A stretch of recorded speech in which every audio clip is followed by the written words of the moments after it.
version of your device to a new one. Surfshark secures all your private information so you can avoid getting trapped in deadly situations. You can connect to servers in over 65 countries on unlimited devices. You can even watch movies on Netflix that aren't available in your country, like The Girl with All the Gifts, which isn't available on Netflix in America, but all you have to do is connect to the Italy server using Surfshark, and grazie mille, it's available. I might be covering it pretty soon, so use Surfshark to watch it and develop your own how-to-beat strategies against the hungry zombies before the video comes out. Don't want to use your friends and family as a meat shield? Unlike other VPNs that restrict the number of devices that you can use, Surfshark allows you to share your account with as many devices as you want. Click the link in the description and use my code CINEMASUMMARY to get 83% off and 3 extra months for free. Try out this damn good deal with a 30-day money-back guarantee. Looking around, Sarah finds an arrow painted on the floor, and with no better options, they follow it deeper into the warehouse. Meanwhile, Chris has been watching them, and he's already calculating their chances of survival.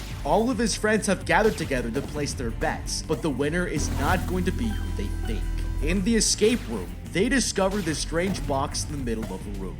Nobody knows what to expect, and Jackie here opens it, discovering something that will change the game. Inside is a machete, and it's clearly been placed here for them to kill each other. The woman suggests they leave the blade behind, but the personal trainer disagrees and steps forward to grab it. Paranoid, the mountain climber confronts him, and they get into a heated argument about what to do. The trainer insists it's their only way out, and if they don't start killing each other, everyone will die. But the climber here has heard enough. He suddenly pushes Jackie out of the way and jumps for the machete, but gets punched hard in the face and drops the weapon. Picking it up, the trainer scares off the other players and approaches the climber, swinging the machete straight into his neck for his first kill. That's now 2 down, with 7 more to go.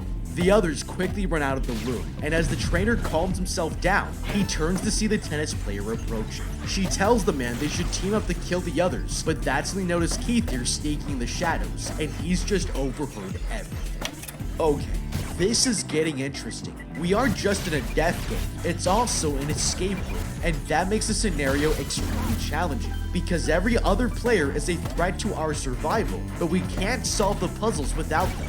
Earlier, the voice on the intercom said we have to find a key inside of this maze, and the more people we have to help us, the more successful we're going to be.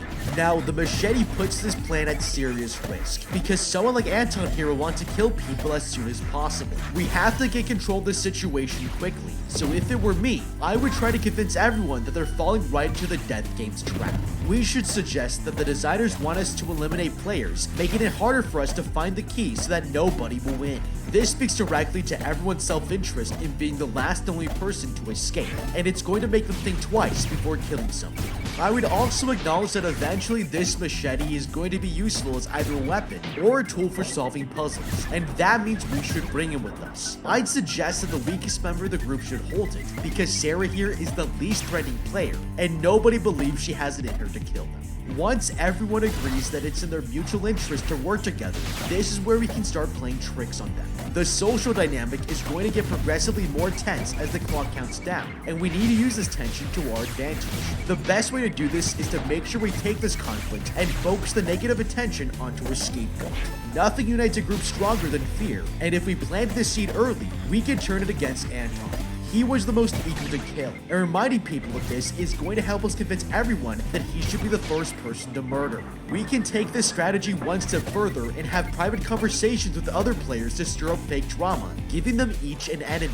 For example, if I told Leah here that Nick said she was the most dangerous player and that we would all be fools to let her live, her aggression will be focused on Nick for the rest of the game. Meanwhile, the others take a moment to catch their breaths, but Sarah here starts to panic. Jackie reassures her that they'll make it out alive, but that's when this guy notices a series of holograms on the floor. They look like baseballs, and realizing these must be clues to the escape room, the group decides to follow the trail. They continue further into the maze, but the man triggers a laser and something hits him in the head. The woman checks on him to make sure he's okay, and the athlete realizes that he was just hit with a baseball bat. He grabs it to bring with him, but Jackie asks him not to kill anyone with it, and he promises that he won't. They continue walking through the maze when they find the path ahead splitting into 3 hallways. Each of them have been marked with holograms showing a police badge, a music note, and a pair of sunglasses. Interpreting the signs, they They think the glasses represent sunlight, and this could mean it leads to the exit. Making their decision, the group walks forward with no idea they're heading right into another trap. Across the warehouse, the other team has entered a room full of keys hanging from the ceiling. Discovering a door nearby, Keith grabs a handful of keys and tries them out on the lock, but none of them seem to work. This one thinks that the room must be a trick designed to waste their time, and the trainer kicks the bucket in frustration as they walk out the door, leaving Keith behind. But this was their mistake. He sees something on the floor and realizes it's a metal spike. It could easily be used to kill someone, and concealing his new weapon, he follows after his teammates. The group heads through the maze, hoping to ambush the other players, but they never notice that someone is hiding on top of the wooden pallets, watching their every move. They find their way to the junction and aren't sure which